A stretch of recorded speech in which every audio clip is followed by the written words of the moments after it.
د امریکې او د برطانیې او د عربیانو په زکات ته ګزاره کوي دا جنگ د تاسو غواړي چې د بنګال سه 15,000 میله لیرې جنگ غوښتي د تاسو د دې کوټ چاونۍ سم دا جنگ در سواړي چې دا پی ټی ایم خو ته نه ویل چې ولارته په بنګال کې مړی وکړه ټول ته ډېر سلام کوم چې د داسې اتلانو ورځې جوړوي دلته موږ په یو داسې چاپیریال کې راګیر یو چې نن هم په جنګ اخبار کې تاسو وګورئ یو مضمون دی چې پاکستان کې دشمنوں کو پہچانو نو هغه پہچان کې پیدا ورکړي دي چې هغه نشانیانې بدایي چې هغه به د فوج خلافګایي شي هغه نشانیانې کې دا ورکړي چې هغه به د اسټابلیشمنت خلافګایي شي هغه به د دې یعنی دې ته نه ګوري په د خپل ګریوان کې نه ګوري چې دا پی ټی ایم خو ته نه ویل چې ولارته په بنګال کې مړی وکړه پی ټی ایم خو پښتنو خو ته نه ویل چې ته ولارته په بنګال کې د خلکو بې عزتیانې وکړه پی ټی ایم خو ته نه ویل چې ته ولارسه د بنګال سره موږ له ګټې راوړی یا پښتنو له ګټې راوړی پی ټی ایم خو ته نه ویل چې په وزیرستان کې ته خلک مړه کړه کورونه دوکانونه جایدادونه زراعت اګریکلچر باغونه ترانسپورټ تباه کړه پی ټی ایم خو ته نه ویل چې په سواد کې ته ولاړ سال ته اپریشنونه کوه او ستا او د طالبانو ډوډۍ په یو پښه کې دراتلي دنیا خلک ویني خلک ستا په رول خبر دي ستا هیڅ رول نه دی ته هسې ځان ته سپر پاور وایې که اټامیک پاور وایې ته قرضدار یې ته د بل ملک په د امریکې او د برطانیې او د عربیانو په زکات ته ګزاره کوې نن هم چې هغه درته وایي په وزیرستان کې یو مړی وکړه ته شل کوې ته د کرایې قاتل یې ته کتن ته ځان ته ملک ویلی نه سې ته دا ستا فوج چې ولاړ دی په دا چاونۍ کې چې اوس ناست دی د دې چې کمې خرچې دي دا چاونۍ ته ورسه یوه مسله نشته نه د ګیس مسله شته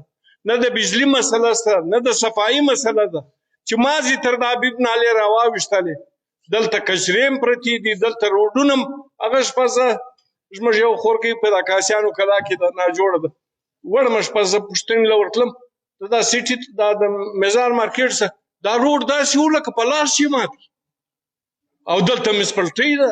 دلته د میونسپلټۍ افسران دي دلته دا زموږ منسټران دي دا سینټران دي ډاکټران دي که څه بلاوې دي زموږ سر نه په خلاصېږي خو مسله زه برته وایم چې پی ټی ایم ډېر څه کړي دي پی ټی ایم ډېر ننګ کړی دي د عارف شهید رنګه د ارمان روني ننګه په سوو کسان یې قربان کړي دي نور به هم قربان کړي لیکن هغه پښتانه چې نن هم په هر څه یې سر خلاص دی یو شی د هغو څه پټ نه دی خو په وطن ننګ نه کوي هغه پښتانه نن هم د سینیټري پسې اسمان ته غورځي د ایم پی ایشپ پسې بدیانې کوي تاسو په دا الکشن کې ولیدل دا د پښتنو موټران دا چې شل ګاډیانې باډیګارډان په پسې وو دا باډیګارډان هم هغو ورکړي دي دا د پښتانه وطن دپاره نه دي دا د پښتانه د ننګ دپاره نه دي نو تر هغو پورې چې د دې پښتون قوم ډاکټران انجینران خانان ملایان هم شرم نه لري په ماجد کې مړه کړه نن هم دی د معتبرۍ شوق لري ملا صاحب قرار کښېنه پښتنو تا ته ډېر عزت درکړی دی